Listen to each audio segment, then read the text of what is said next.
From an overall asset allocation standpoint, I think equity fixed income, I take the neutral path. So if a client or a strat or an endowment, whatever it may be, is 60-40, I'd be right there. I think the opportunities for underweight, I think you're still underweight international. You got time there. It's dirt cheap, but you got time to wait. The opportunity that's cheap, but a little more time sensitive and perhaps starting to turn is the small and mid cap story. That's where I'd be a little overweight these days. Wall Street is upgrading its outlook for the S&P 500 by the year end, despite what many think is a low probability of a Fed cut anytime soon. So how should we play the markets? Should we stay long or sell? Discussing this with us is our next guest, Simeon Hyman, global investment strategist and head of investment strategy group at ProShares. We'll be talking about his views and exactly which products to use. Now, this episode is sponsored by iTrust Capital, an IRA that offers 35 crypto assets and the lowest trading fees in the crypto IRA space at 1%, as well as unique tax benefits. If you're interested in an IRA and you like to park your Bitcoin and or gold returns somewhere, check out the link down below, itrust.capital/David, to learn more and get started. And if you use my referral link, you get a $100 signing bonus. Simeon, welcome to the show. Good to have you. Thanks so much for having me. Let's just start by talking about your outlook. So, like I mentioned to you offline, UBS upgraded their outlook for the S&P 500. They're expecting a 6% year-over-year increase in the valuations. What do you see happening by the end of the year? Using some of that kind of common hedge jargony language, I'll go with modestly constructive. But let me tell you how we get there, because that's the most important part. The first piece of that is it's not really about the Fed. And it's not so much about interest rates. And what we mean by that is two parts. One, now that quantitative easing is way in the rearview mirror, that means that longer term bond yields are divorced from Fed policy and the overnight lending rate. So the good news from that is because valuations are driven by the long end, if the Fed's a little late to the party, we're not so worried about that. Now, put in the back of your mind, don't expect a tailwind when the Fed does cut, but at least it's not a headwind. And also, people overestimate the impact of interest rates on equities. On average, if we woke up tomorrow and the 10-year Treasury yield went up 100 basis points, people think that would tank the equity market to the tune of 10 or 15%. Historically, that impact's been less than 5%. So we're not so worried about a little smidgen of inflation here or there lingering and when the Fed's going to show up. We're mostly focused on valuation and earnings. And there, the earnings season has been a good one. I mean, the tech sector showed up with 26% year over year. That's a little bit of comfort. And even the S&P was, well into the high single digits. So we've got some support for fundamentals. But we know that even if I'm suggesting on average that the equity market's okay, as an old mentor of mine once said, the problem with averages is you can have one hand in boiling water and one hand in a bucket of ice and declare yourself okay on average. The VIX has been low, as you know. Do you think traders and investors are complacent about any risks that you see maybe looming on the horizon? I think they're a little too complacent about the strength of those earnings and fundamentals. If you look back in history, so folks are looking for, is this an echo of 2000? And there's a comforting notion. I mentioned that last quarter, the tech sector grew earnings over 26%. And I think many of the folks who'll be tuning in and listening to us have heard the notion that, well, the tech thing and the top heavy thing, it's okay this time around because it's quality this time. Tech is quality. If you were back in, and I'm an old guy, so I remember, if you're back in 99 and the beginning of 2000, it was sock puppets, right? And it was eyeballs. No one was making money. That's the false narrative. It's false memory. The S&P 500 tech sector was making money hand over fist. And you would have said the same things about quality tech in the beginning of 2000 that you were saying right now. And by 2002, the ROE of the tech sector was negative. So I think people are a little bit complacent about just how sustainable this level of profitability in the narrow market may be. A theme of the tech bubble in 2000 was that a lot of the tech companies didn't actually have any earnings at all. Well, no top line revenue, let alone any earnings. And of course, that was a bubble because because there were no earnings and cash flow to speak of. Could the same issues sort of be applied today? Do you see any parallels whatsoever? But that's exactly my point. The phenomena you're describing was not true at all for large cap tech stocks. That Right. was a phenomena of smaller cap tech stocks. Now, yeah, we've got some of that stuff going on right now. We got meme stocks and things and small speculative things. But what I'm pointing out is that back then, the large cap tech stocks were making a ton of money just as they are now. So yes, of course, there's always risk to speculative companies that are pre-revenue or whatever fun names we want to assign to it. But what I think folks may be too complacent about, back to your question just a couple of minutes ago, they may be too complacent about the sustainability of the very strong real current profitability of the mega caps. The 10-year yield, the US 10-year, has been consistently rising since the beginning of basically 2000, currently at about 4.6%. Do you expect the positive correlation between yields and stocks to follow, which is to say, if stocks continue going up, yields will follow, or vice versa? This is a super, super important point. And the way we like to think about it is I'll suggest the following notion that bonds aren't broken anymore. And what do I mean by that? For the last almost 20 years, since the great financial crisis, a whole generation of investors, just until very recently, we've had longer term bond yields artificially suppressed by quantitative easing. So that was, again, this notion that Ben Bernanke brought to the table in the great financial crisis, and then we resumed it in the pandemic.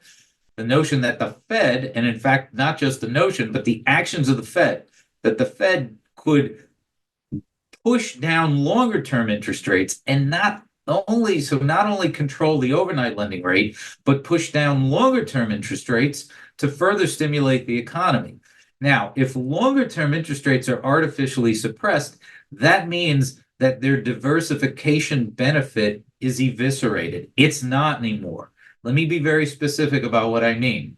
With a 4.5% 10-year yield, treasury yield, let's say we're all wrong. The lending doesn't get to be so soft that next year we have a recession. Let's hope it's mild, but let's say there's a recession. If there's a recession, the odds are that 10-year bond yield is going to go from 4.5 to make up a number 3. That's up.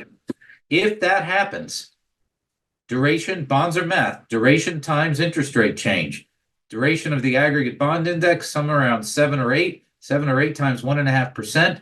If we have a recession for the first time in a generation, you'll probably make a solid 10 to 15% on your bonds. And that ability to offset, which would be a decline likely in equities, that's something that hasn't been available to investors in a really long time. Are you surprised that the 10-year has been consistently rising alongside the stock market, which is to say that if the yield on treasuries increases, the opportunity cost of holding risk assets like stocks also increases. Why would I hold stocks when I can hold risk-free at 5%? This math is a funny one to me because, and I'll try not to be too technical about it, but when you hear folks, you'll turn on the TV and somebody on CNBC or Bloomberg or any of the channels, they'll say, hey, the market's trading at 20 times earnings. It's actually about 23 right now. Well, 1 divided by 20 is 5%. So it's a 5% yield on stocks, and money markets are at 5.25. Why would I own a stock? You own a stock because it grows. Growth is the key to equities. And the ability, and that's the biggest difference. That's why bonds are simply duration times interest rate change, because there's no growth. But equities grow their earnings or grow their dividends. We're big fans of that at ProShares. We can talk about that. And the growth is the key. And that, of course, is the reason why stocks can do well, even if interest rates are rising, particularly if they're rising modestly. And look, this has been a very powerful opportunity. I shouldn't say opportunity, and let's call it an achievement by the Fed. I mean, to be able to take inflation down from 10 to 3%, even a little south of 3, not quite down to 2, but have the economy thrive is an amazing achievement. And that did require Fed funds rate to go up. And the longer term yield went up. Remember, it didn't go up because Fed funds went up. It went up because we stopped quantitative easing, but that's tightening too. But that modest increase in longer term interest rates has been, in the last couple of years, more than overcome by growth in earnings. So that's how it can happen if growth is strong enough to offset those rising interest rates.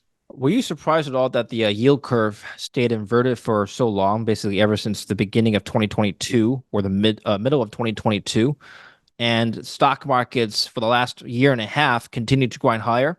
I think the inversion is more about the normalization of the bond market and less a harbinger for a recession.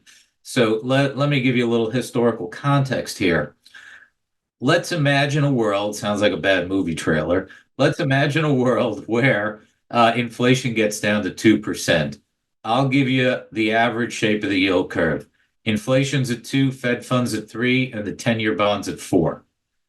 So ultimately, yes, I think the yield curve will steepen, but it will likely steepen by Fed funds ultimately being cut, not to 0, but something like 3%. And so the inversion is more about, number one, the normalization of the longer end of the curve. Going from 2 to 4.5 was all about the unwinding of quantitative easing. And to the extent that that has achieved stabilization of long-term inflation expectations. Why is that average long-term yield around 4? It's 2 plus 2. It's kindergarten math. 2% inflation and 2% real. So the Fed's ability to get the long-term inflation expectations down around that 2 handle enables the 10-year bond yield to sit in that 4% range. And so they'll sit with 5.25 a little longer than we expected for the overnight lending rate. But I don't think it's as bearish an indicator as some folks think. Well, since we're doing some imagining, how likely is your movie trailer going to play out in reality? So 2% inflation without additional Fed intervention, how likely is that going to happen? I mean, we're just south of 3 on most measures right now. I'm not sure how much it matters. So I'm certainly in the camp, and we're in the camp at ProShares of not being so worked up about getting that last mile or that last inch or last foot. So I certainly wouldn't be too worried about it, but it certainly could take 12 to 24 months to squeeze out that last little bit of inflation. I just don't think that squeezing out that last bit is sort of mission critical for either the economy or the equity market. Well, are you in the soft landing, hard landing, or no landing camp? Have you picked a camp there, and does it matter for stocks, do you think? Yeah, I'm sticking with the moderately constructive view. I do think that the Fed, having gotten this far with the economy and being in a reasonably robust place, tells us that the benign outcome looks like looks as the most expected outcome. So a soft outcome looks like a pretty likely story. Look, bad things can happen. Sadly, we have geopolitical unrest all over the world right now, and that's a huge issue for both people's lives, but also the equity markets and risk assets. So there are risks out there, but I think the Fed has proven itself so far over the last couple of years. 10 to 3 is an amazing accomplishment with the economy thriving. 3 to 2, I think it's a soft landing, but it could be dragged out a little bit. Do you watch what the Treasury is doing in relation to what the stock market could do? So the Treasury general account swelled to above $900 billion, which is a lot more than the projected $700 billion, with a target at least. Has this played a part in equity valuations swelling as well? The balance sheet stuff is important, and the unwinding of QE, which has had the moniker quantitative tightening, is a relevant thing. And by the way, there was a brief re-upping of QE last year during the very brief, almost financial crisis of the bankruptcy of several crypto-related financial institutions. There was actually about a 4 or 6 week expansion of the balance sheet that kind of missed everybody. But importantly, when you're looking at this side, and this is sort of not my day job, but an important thing for people to keep in mind, just as a general frame, don't think that the Fed's balance sheet has to go back to the size it was, forget 10 years ago, forget even 5 years ago or 2 or 3 years ago. The size of the Fed's balance sheet simply to support regular overnight operations and regular things of the Fed, that's my technical term, things that the Fed does, that has to be a lot bigger than it used to be. So I think folks who think that QT's not over till we get back to where we were 10 years ago, nah, it's going to be a lot bigger, and it can be a lot bigger, but still have a liberated yield curve. And that's what Chair Powell told us. Back in November, Chair Powell testified and said that we at the Fed now see the 10-year Treasury yield operating independently of Fed policy. That was powerful. It's interesting because 10 years ago, the market, you probably remember, taper tantrum was a theme when the Fed was reducing the size of the balance sheets back then. It doesn't seem like that's a theme now. I mean, QT has been going on and stock markets kept going up.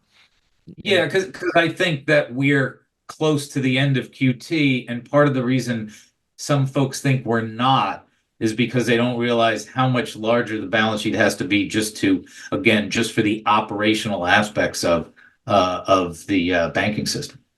I want to talk about some of the products of ProShares and more or less walk through the rationale or the logic behind some of these products here. So one of them I'd like to touch on first is EQRR, Equities for Rising Rates ETF. And the objective here is to track the performance of the NASDAQ US large cap equities for rising rates index. Can you tell us about what this index is supposed to do and why we need it? Yeah, I mean, it's an index that's focused on areas of the equity markets that do particularly well when rates rise. So if folks do think there's a little bit left of if this last mile of inflation takes a little bit longer to get to than anticipated, and you want access to those pieces of the equity markets that have statistically, again, this is simply a correlation to rising rates, it could be a very effective strategy. Just looking at your fun fact sheet, you've got Marathon Petroleum, Valero Energy, JP Morgan. So a lot of financials and energy companies. Why do those sectors do particularly well during rising rates? Yeah, financials are the obvious because if the yield curve steepens, then you get better net interest margins. And the energy folks show up as a real asset component in the face of a little bit of rising rates, because usually rising rates are coincident with a little bit of extra inflation. Seeking high income is one of your strategies. Are you talking about dividends or are you talking about something else?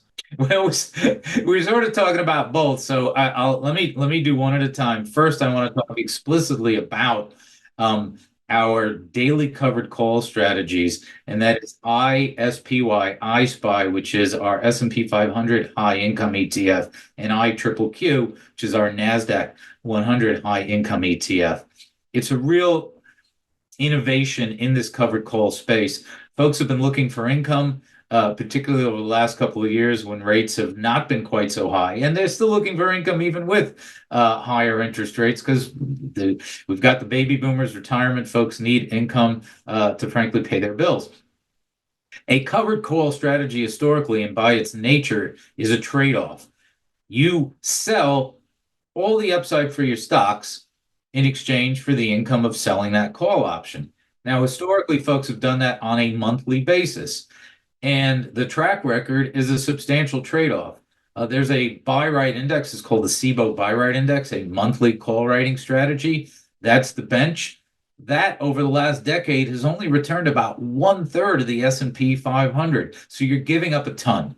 What we've done with iSPY is created and launched the first S&P 500 strategy driven by a daily call option strategy. So you're writing a call every day, and by doing that, you can get the income that you need, but also the full participation, targeting the full return of the equity markets over time. Really almost impossible to do without the daily option innovation. And it's only been possible of late because we all know about the headlines about the ability of daily options, and this is a very cool application of that opportunity. And we've been very pleased to bring iSPY and iQQQ to the market for a real alternative for equity income. Why can't I just do this myself? What is benefit of using an ETF to execute on a covered call strategy? It's a little hard to write options every day at 4 o'clock. That's perhaps one of the easiest ways. In fact, even in the fund, we use total return swap to do that every day. So it's kind of a cumbersome guide. But to do it on a systemic basis, it can be very powerful. So far this year, iSpy's returning roughly double that monthly covered call benchmark, and we've had 4 distributions so far, and the annualized distribution yield is about 10.5%. So it's just really hard to kind of do that yourself to write options every day. Well, is now a good time to be writing options, just generally speaking? I mean, like I mentioned before, the VIX is low. With lower volatility, the premium in options is lower. In the words of the classic sales script, that's a great question. There's a little extra cherry on top of this guy, on top of this Sunday. So the daily option writing captures the bulk of this opportunity to deliver income and the return of the equity markets that classic monthly strategies give up. But also importantly, the strike that these options are targeted at, that you sell at, is actually volatility adjusted.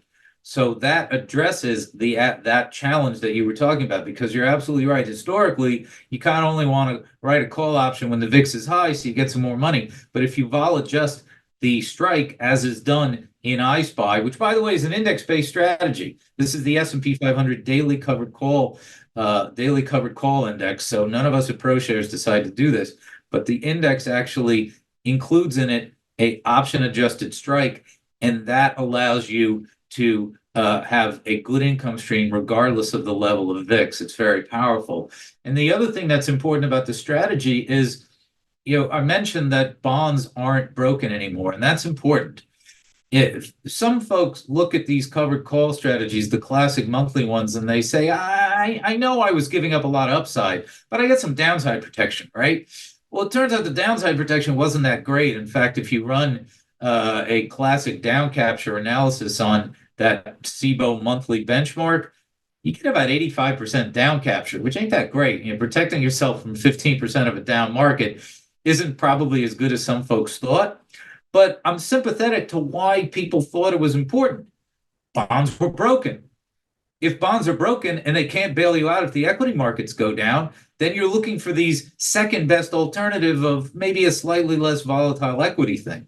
But back to what we talked about a few moments ago, we're now in a world, in the movie trailer world, where if the equity market goes down, you're likely finally to be able to make money on bonds. So equity income ought to be focused on strategies that can deliver real equity performance. Well, speaking of fixed income, you have a whole strategy around dividends. One of the ETFs I'm familiar with, NOBL, the Dividend Aristocrats ETF from the S&P 500. Just high level here, Simeon, why do we need this product versus just, let's say, a corporate bond portfolio?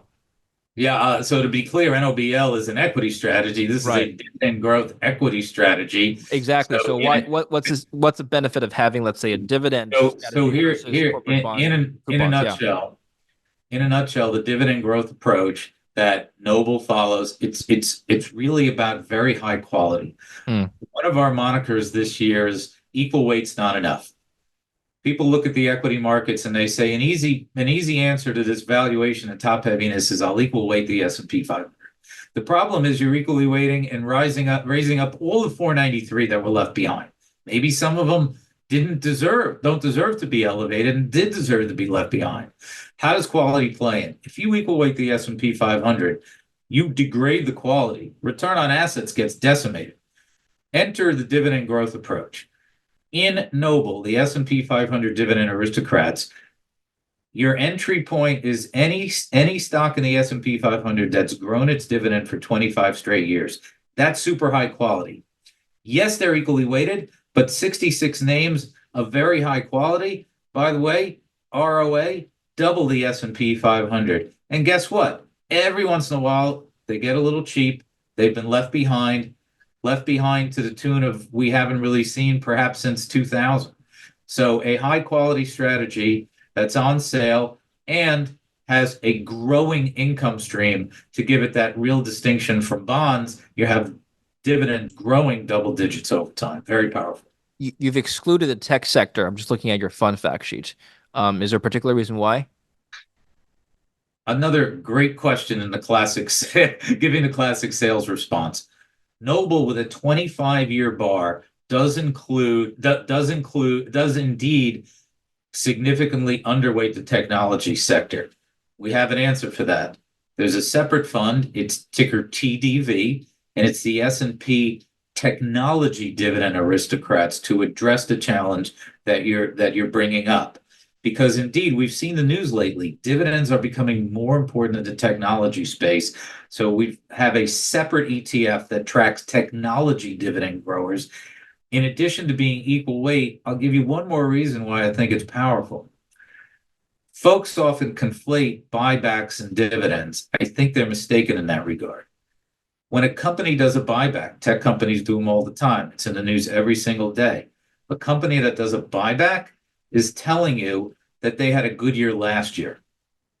A company increases its dividend, it's telling you they're pretty sure they're going to have a good year next year. And when we're looking to see indicia of sustainable performance in the tech sector, a dividend increase is a super powerful indication there. Has there been any academic literature around dividends and capital growth? In other words, is there any relationship between how much a company pays out in dividends and how much it reinvests back into growing their actual company?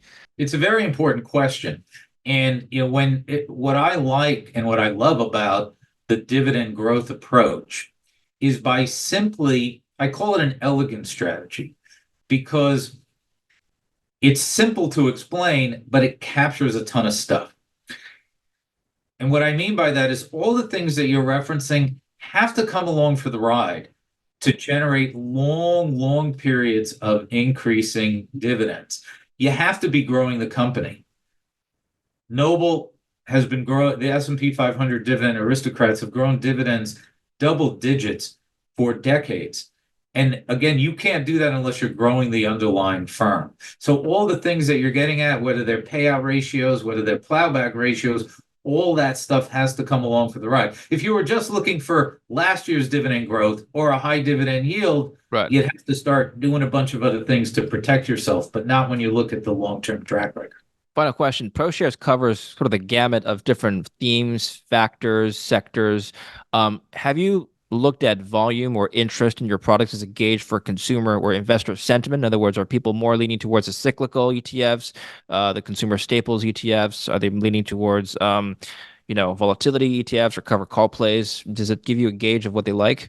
I'm gonna put a request out there rather than specifically answer your question. The answer is yes, we track it. But if folks go to ProShares.com, we've actually got some information there and also some newsletters and feeds that that folks can sign up for because we do have a full suite of stuff and we do get some indications from the volume and different products. Absolutely. Okay. Generally speaking, what is your personal sentiment on the market? I mean, we've talked about your outlook. Would you stay more on the cyclical side? Would you be more defensive right now? From an overall asset allocation standpoint, I think equity fixed income, I take the neutral path. So if a client or a strat or an endowment, whatever it may be, is 60-40, I'd be right there. I think the opportunities for underweight, I think you're still underweight international. You got time there. It's dirt cheap, but you got time to wait. The opportunity that's cheap, but a little more time sensitive and perhaps starting to turn is the small and mid cap story. That's where I'd be a little overweight these days. Okay, very good. Where can we follow your work? ProShares.com, everything's there. Lots and lots of material for folks to learn about our dividend growers, our high income suite, but also opportunities to follow our market commentary and some of the other periodic stuff that we publish at ProShares. Great, excellent. Appreciate your time today, Simeon. Thank you. Thanks so much for having me. Thank you for watching. Don't forget to like and subscribe.